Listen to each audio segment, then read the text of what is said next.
Pareho yan sa Facebook at saka YouTube. Ay, hindi ko pa maano yung YouTube. Sa Facebook lang yan, okay. Eh,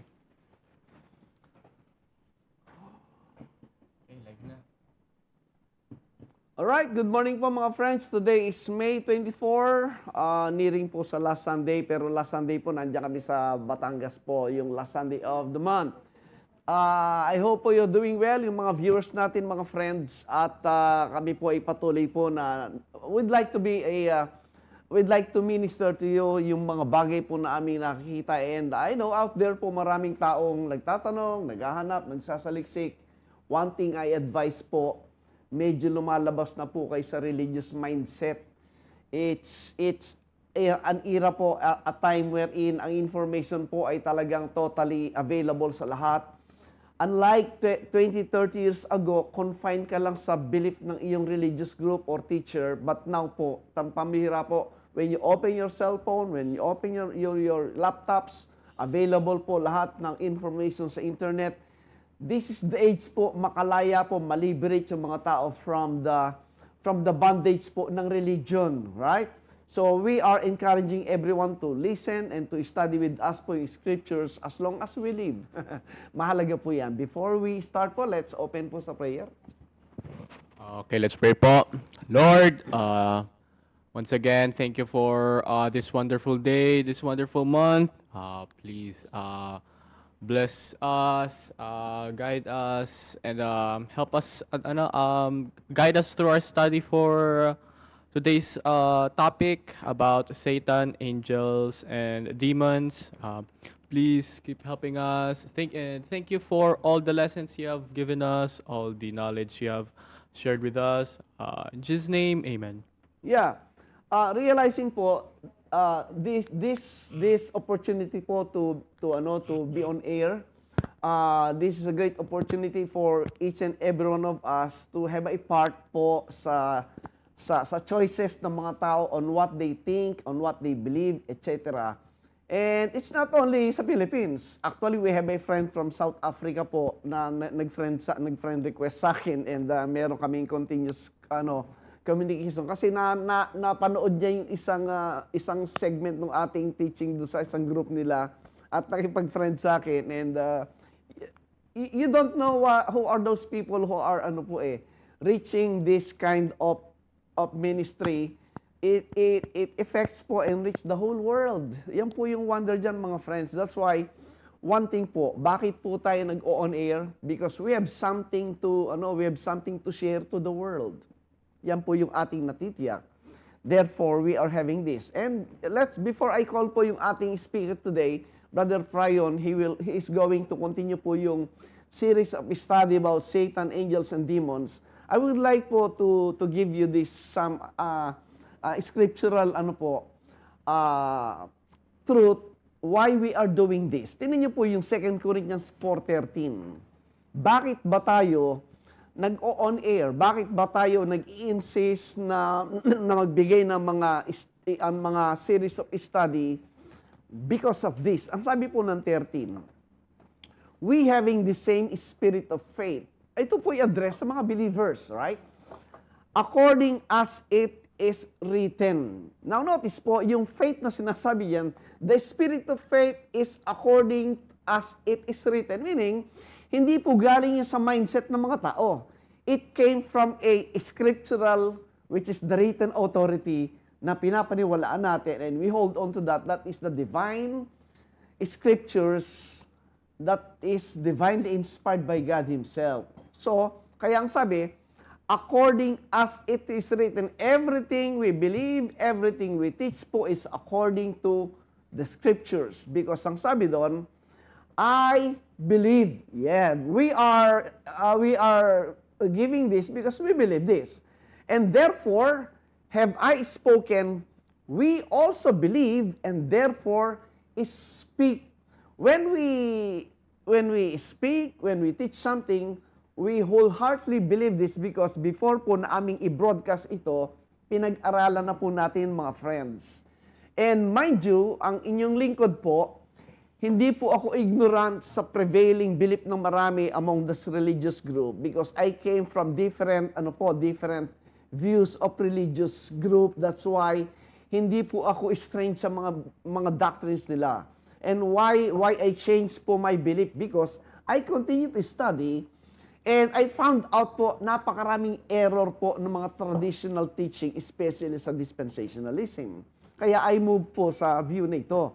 Therefore, we are po testifying and ministering these things. And I believe po marami na po yung nakakita nito at ni-appreciate po nila. And then, tingnan niyo po yung verse 15. O, sa verse 16 na po tayo, 16. Verse 16, ano sabi? For which cause, ang sabi niya, we faint not, but though our outward man perish, but the inward man is renewed day by day. Bakit po tayo masyadong passionate dito sa ministry nito? Because we recognize and acknowledge po ito na yung ating pong flesh, which is the outward man, talagang going to perish yan. But the best thing po ang sabi sa verse is, yung inward man mo, yung inward man po dyan, yan po yung ating mind. That is why I am encouraging the young people po to study and learn with us because ako po, in my experience, nag-start po ako nag-study ng Bible, 30 years old na eh. Marami na akong iniisip na problema sa family by that time. But still, naka-cope up po tayo for almost 30 years po na study natin yan. And today po, I can say that I have fully understood at least 90% of the scriptures. That's why we have this boldness po to teach the scriptures themselves. Kaya, yung inward man po is renewed day by day, meaning, you continue to learn. Nag-i-increase yung knowledge mo about the things of God. Kaya, sabi nga, balance po yan eh. Ano ba yung nag-i-increase na knowledge mo? Ayan ba, purely physical lang? Of the things lang ba ng mundo, which is temporal, sabi nga? Or, you have the balance of life na nag-grow yung physical knowledge mo, dapat nag-grow din yung spiritual knowledge mo. And this is one way of it, sabi niya. And then verse 17 po, kasi related ito sa 17, tinan niyo. Yan. For our light affliction, ang sabi niya, which is but for a moment, if you are going to go back sa mindset po ng writer, which is the Apostle Paul, and try to empathize with him, meaning, ilalagay mo yung sarili mo sa timetable nila during the first century. Ano yung affliction nila? Ay, grabe po. They were being persecuted by the Roman authorities. They were being persecuted by the Jewish authorities because of Christ. Anyone who believed Christ during that time will be cast out of synagogue as a Jew and will be barred from entering the temple. Meaning, wala ka talaga access. And the worst part, pwede kang hulihin at patayin because you are a believer. Pero sabi ni Paul, light lang yan. Why? Bakit tinake niyang light? Which is but for a what? Sabi niya, moment. Worketh for us a far more exceeding and eternal weight of glory. Yung kanya pong nakitang knowledge sa scriptures, little by little, nakikita niya, yung kanyang dinadanas na ito, parang light lang yan in comparison do sa eternal weight of glory.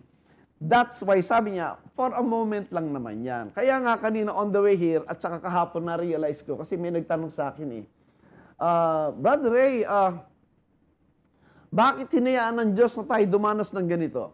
Ba't hindi na lang tayo nabuhay na walang problema? Di ba? Alam nyo, pag gano'n na nangyari sa atin, wala na excitement. Bakit?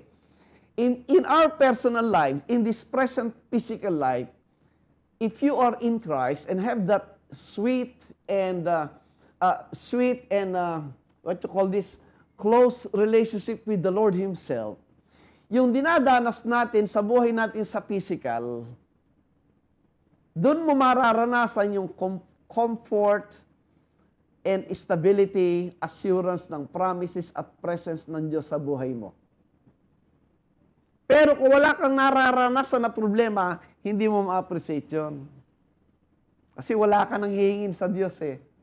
That is why, dito ang sabi ni Pablo, worketh for us a far more exceeding eternal weight of glory. That is, kahit ano pa yung dinadanas mo sa buhay na ito, you still keep on growing, increasing in the knowledge of the things of God, doon mo mabibilang yung sweet moments with God that in the midst of your suffering, affliction, and everything, you are assured that God is in control and God is working better things in your life.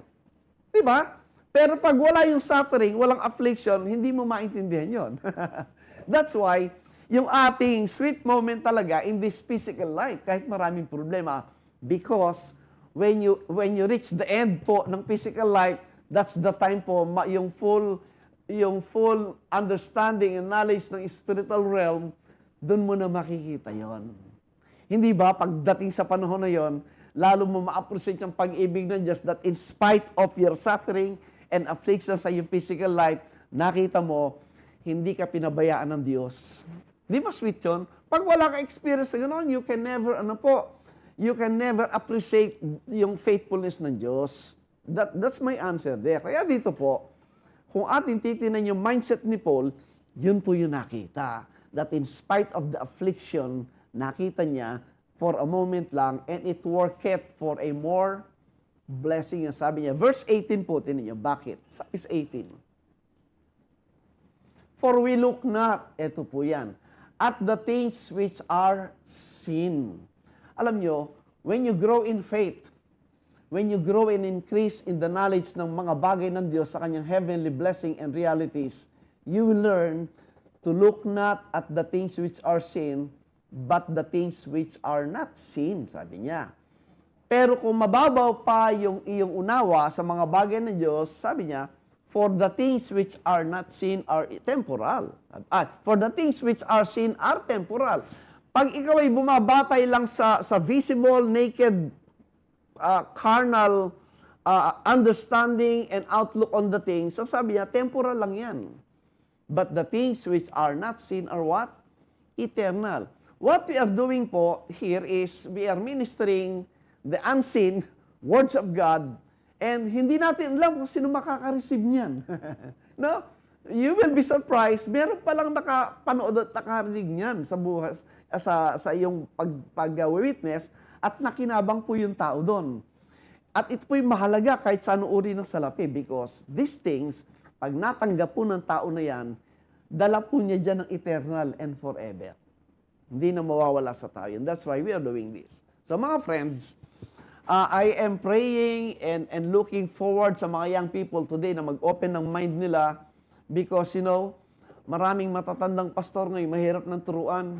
Sabi nga, di ba, yung kasabihan na, sabi niya, you cannot teach a new trick to an old dog, sabi niya. Di ba? Ngayon po, ang mga nakita kong mga young people, they are more open, they have that critical thinking, and I'm praying na yung mga young people, wag lang mahila ng mga things of the physical world, kundi mabalance nila yan sa spiritual world, because it determines yung kanilang future. In the future, they will be grown up, they will have their family, of course, etc. They will have their business or career. What kind of mindset do they have in the future in 5 to 10 years from now?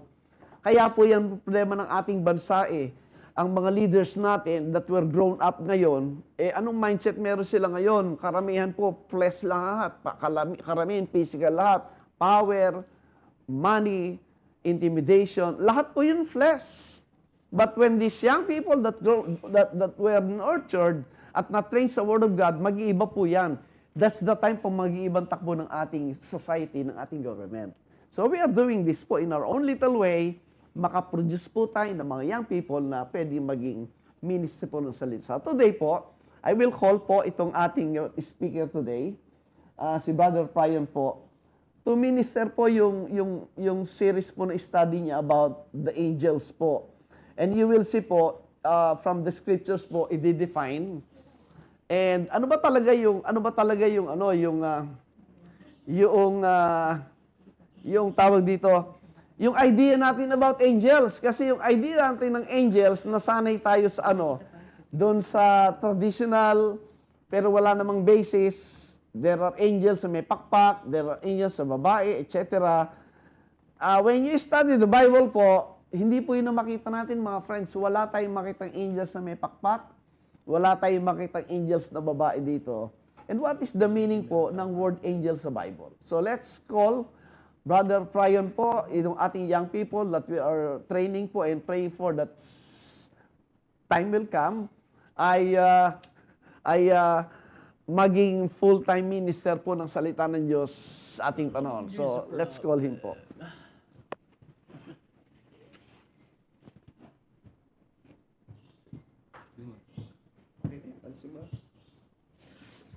Baka gusto mong gawing guide. Okay? So, good morning to you all. As we know pa, yung recap lang, as last time we talked about Satan and how to interpret Satan in the Bible and generally how to interpret the actual Bible itself to not have these mistakes of interpretations that we normally have for the Bible. Ngayon, we're gonna be talking about angels po. This is like the second part of of my series po. Papunta sa slide.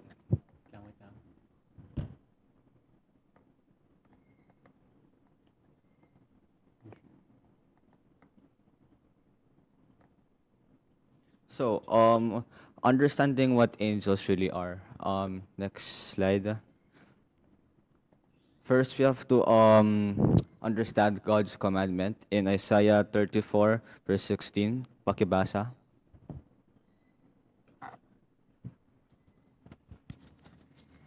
Seek ye out of the book of the Lord, and read, no one of this shall fail. None shall want her mate, for my mouth it had commanded, and his spirit it had gathered them. So dito po, the verse is saying that we should understand and read and seek the words of God. And if whether that includes Satan or beginning or whatever pa yan, or mga angels, we should really understand and have that curiosity and that drive to learn about God's commandment. Next slide po. So dito po sa slide na to, we can see two translations from the original text, original written na Bible. Sa una po, in Hebrew, malak. It's used in the Old Testament. It means messenger or minister or appearance of God. Ngayon naman dito sa Greek, angelos, it means messenger, minister, same thing. It means the same thing, and it is used in the more used sa New Testament. Next slide. So dito, angels as messengers of God. Dito po sa Genesis 32 verse 1 and 2. Pakibasa. And Jacob went on his way, and the angel of God met him. And when Jacob saw them, he said, "This is God's host." And he called the name of that place Mahanaim. So dito po, it's just Jacob who is recognizing as angels as messengers. They're like divine hosts, divine delivery men. Next slide po. Dito po, as humans versus angels, human messengers versus angels, Genesis 32 verse 3. And Jacob sent messengers before him to Esau, his brother, unto the land of Seir, the country of Edom. So dito po, there are two malaks that sinasabi. First of all, yung actual divine messengers, yung mga actual angels na spiritual, and yung mga human messengers sent by Jacob. So it's the same word but in different contexts and different natures. So again po, yung main core ng sa nito is to understand that the word angel or like the concept of angel is not what you think na parang sila yung lumilipad sa sa heaven, may mga halo sila sa taas ng nila. Ang meaning talaga ng angel is messenger. And like in here sinasabi, may human messengers then. So in terms, they are also angels. Next slide po. So dito po, there are also angels who appeared as men. Sa Genesis 18 verse 1 to 2. And the Lord appeared unto him in the plains of Meir, lo, 3 men stood by him. Tapos sa Genesis 19:1. And there came 2 angels to Sodom at even. And Lot, seeing them, rose up to meet them. So in both verses po, or like in ano, you can see that these angels are disguising or wearing human disguises. Parang they can, even if they are spiritual in nature, they can appear as men. Gaya po sa Genesis 19:1, if you guys know the story of Lot at saka yung raining fire sa Sodom, 'di ba? May dalawang angels nag-appear sa bahay niya saying that you need to get out of the city. Yun po.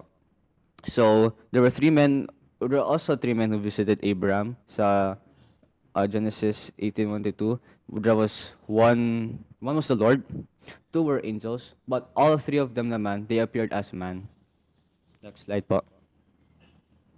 Dito naman po sa Genesis 32:24. This is Jacob wrestling with God. And Jacob was left alone, and there wrestled a man with him until the breaking of the day. Genesis 32:30. And Jacob called the name of the place Peniel, for I have seen God face to face, and my life is preserved. So in here po, Jacob wrestled with a man, and sabi daw niya, this man, I have seen God face to face, and he received the name Israel, overcomer. Next slide po. So angel of the Lord, dito po sa Judges 13:3 and 6.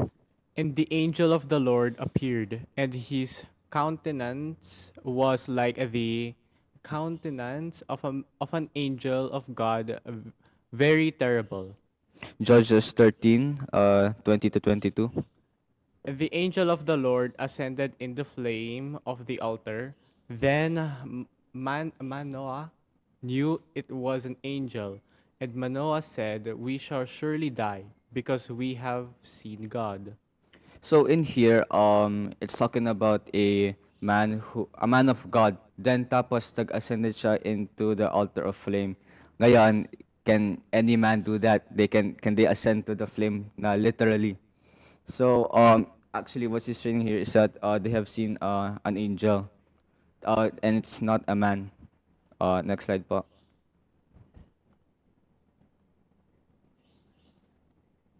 So dito po, angels at the resurrection sa Luke 24 verse 4. Behold, 2 men stood by them in shining garments, Sa John 20 verse 12. and seeth 2 angels in a white sitting, and the one at the head, and the other at the feet, where the body of Jesus had lain.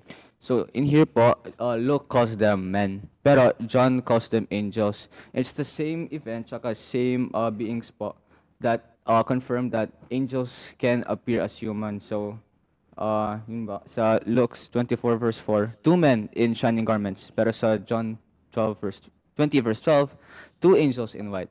Again, it's the same beings, same entities, pero in different contexts, tsaka in different forms. Next slide po. Dito naman, entertaining angels unaware. Sa Hebrews 13 verse 2. Be not forgetful to entertain strangers, for thereby some have entertained angels unawares. So in this verse po, it's saying na basically that angels can appear as ordinary men, that actually we don't know na are they really angel or are they really human. So their disguise is so good and so parang physical that you wouldn't even know that they're angels in the first place. So dito po sa si Abraham, si Genesis 18, he welcomed 3 strangers to the at his tent door. Those are angels, if you guys remember. Dito naman sa Lot, yung sinabi natin kanina, that 2 men suddenly appeared at his door and warned him about the thing. Like they led him out of the city. Tapos si Manoah, sa Judges 13, he received the angel of the Lord. Next slide. So, angels and a heavenly glory. Sa Matthew 16 verse 27, pakibasa. For the Son of Man shall come in the glory of his Father with his angels, and then he shall reward every man according to his works. Dito po sa Matthew 25, verse 31. When the Son of Man shall come in his glory, and all the holy angels with him, then shall he sit upon the throne of his glory. So in here po, even if they are messengers, they also repent and carry the glory of the Father. As dito po sa mga following verses, sa Matthew 16:27, sa Matthew 25:31, sa Mark 8:38, saka sa 2 Thessalonians 1:7. Next slide. Dito naman, Jacob's ladder in Genesis 28 verse 12, pakibasa. And he dreamed and behold a ladder set up on the earth, and the top of it reached to heaven, and behold the angel of God ascending and descending on it. Sa John 1 verse 51. Hereafter ye shall see heaven open, and the angels of God ascending and descending upon the Son of Man. So dito po, we can see that Christ himself is the ladder between heaven and earth. And the angels used him as parang yung ladder to ascend and descend upon him. So, dito po in the right side, you can see the slide, the picture or yung demonstration of heaven and earth that angels are mediators of God's presence. Next slide. The glory crowd sa God's presence. Matthew 24 verse 30. They shall see the Son of Man coming in the clouds of heaven with power and great glory. Sa Exodus 19:9. Lo, I come unto thee in a thick cloud, and that people may hear when I speak with thee. So dito po, clouds represent the very presence and glory of God seen at Sinai in the temple and at Christ's return. Dito po sa Old Covenant, it appears as a Sinai, judgment, and thick cloud. Tapos sa New Covenant, it appears as heavenly Zion, glory, and grace. Next slide po. So in New Covenant, heavenly Jerusalem, sa Hebrews 12:22 and 23, pakibasa. But ye are come unto Mount Zion, and unto the city of the living God, the heavenly Jerusalem, and to an innumerable company of angels, to the general assembly and church of the firstborn, which are written in heaven.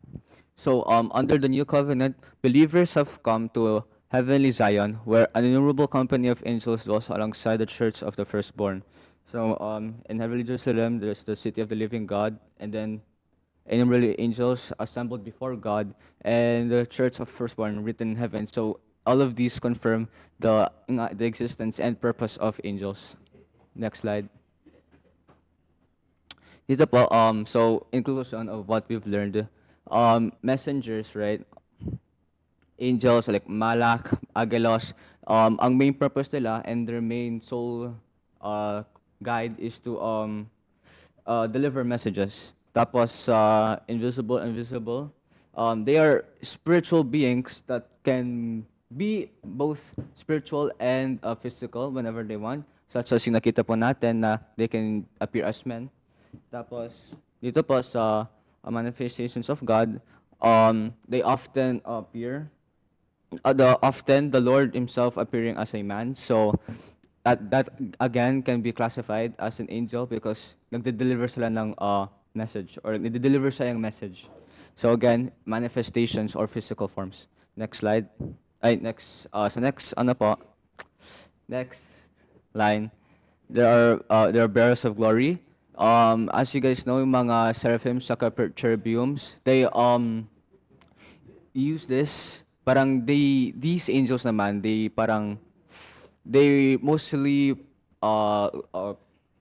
represent and carry the light of God, which they also repent and like parang hindi naman repent, parang how do you see this? Parang they worship God constantly, 24/7. Yung mga cherubim saka seraphims, yeah. Tapos they can also be heavenly hosts. Yung sa Hebrews, yung binasa natin kanina, there are innumerable company of angels in heavenly Jerusalem. So that's it for today po, for the angels discussion. I'm gonna give it back to Brother Ray. Thank you for giving me the time. Nice. Alright po. I'm happy po. Alam po niyo yung arrangement na ginawa niya. I'm amazed. Hindi ko kayang gawin yon, but binigay ko po yung lesson na yun sa kanya, and I never expect na aayusin niya ng gano'n, and I'm happy with that and very encouraged po. So mga friends, this is just the first part ng angels. Pinakita lang namin sa inyo that number one, we stick to the view that there are no rebellious angels that refers to the cosmic spiritual beings, right? By next time po, we will show you yung angels that sinned. These are humans. In the Bible po, nakita natin yung basic Hebrew word na malak, which pinanggalingan po ng idea ng angel, ng definition ng angel. Ang basic po is messenger. The same sa Greek po, yung angels po, ang kanyang basic Greek word is agilos. Pero pareho po ng definition ng minister, right, at messenger.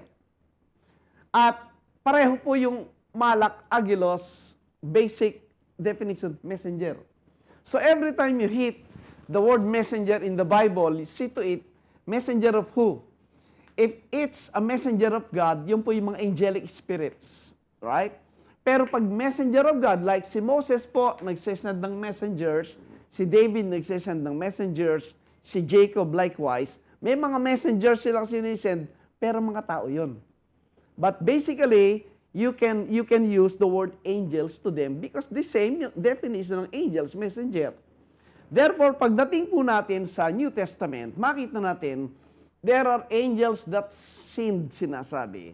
But those are not mga cosmic spiritual beings because the Bible said, at sinabi ng Panginoon, there is no division in His kingdom sa Matthew 12. If the kingdom is divided, ang sabi niya, the kingdom will not stand. And the kingdom of God cannot be divided, of course. Hindi pwede magkaroon ng kalaban na Satan at may mga fallen angels na lumaban sa Diyos. Walang kwenta yung kingdom kasi may kalaban eh. Gaano ka-powerful yung God na aalaw niya? Hindi ba niyo nakita yung foresight na magkakaroon ng rebellion? At dapat i-stop niyo na agad? So, we are into that conclusion, mga friends, because, you know, yung view na merong Satan na nag-rebel at lumaban sa Diyos, I challenge you, wala sa Bible yan. Pakita nyo. Gagamitin Isaiah 14, Ezekiel 28, come on, basahin nyo doon. Those were addressed sa king of Babylon at yung king ng Tyrus. Historically, fulfilled yun. They were judged. Yung Babylon that were judged, yung Tyre and Sidon were judged, mga friend. Yun po ang context. Huwag kayong mag-insert ng Satan doon, hindi nararapat yun. You are adding something to the Word of God. Kaya po, we came to this conclusion kasi binalikan natin yon. So therefore, hinanap natin yung definition ng angels within the Scriptures. And I thank God for Prion. Imagine, kailan ko binigay yan? Kahapon lang po yan, medyo naging busy ko. Kahapon ko lang sinend sa kanya. I don't expect na magagawa niya ganun. And I thank God po. Kaya po ako unti-unti nag-introduce sa inyo ng mga young people nito because, you know, gusto ko someday, hindi natin alam, sila na po yung papalit dyan. They will be the minister of these things na, alam niyo mga friends, majority of the churches hindi nakikita ito. We are going against the grain, ika nga, because these are all scriptural evidence na aming pinapakita sa inyo. And this new generation, sila po yung tatayo, will rise up and proclaim and teach these things to the whole Lord to liberate po from the bondage ng darkness ng religious system. So thank you so much po. I'm happy for today. And I'm sure po you will be blessed in another series we study. By next Sunday po, si Brother Fraser po magpipresent ng 7 days of creation of God. And I'm sure po hindi nyo pa nakita yan at makikita. So if you're going to watch next Sunday, ipapakita nyo po sa inyo yung 7 days of the creation. It doesn't primarily talk of the scientific view, no.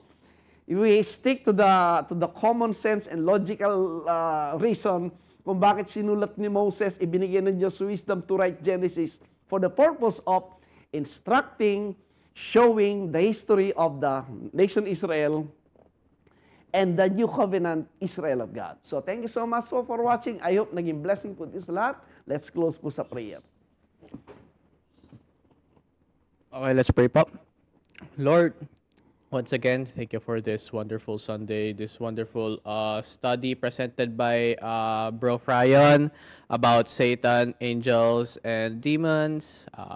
Please keep blessing us, guiding us, especially us young people, Yes. to learn more of your words, your truth, and your knowledge. Please bless us, and thank you for every blessings you have given us, and please bless our lunch for the day. In Jesus' name, amen. Amen. Thank you so much po. Kahapon ko lang.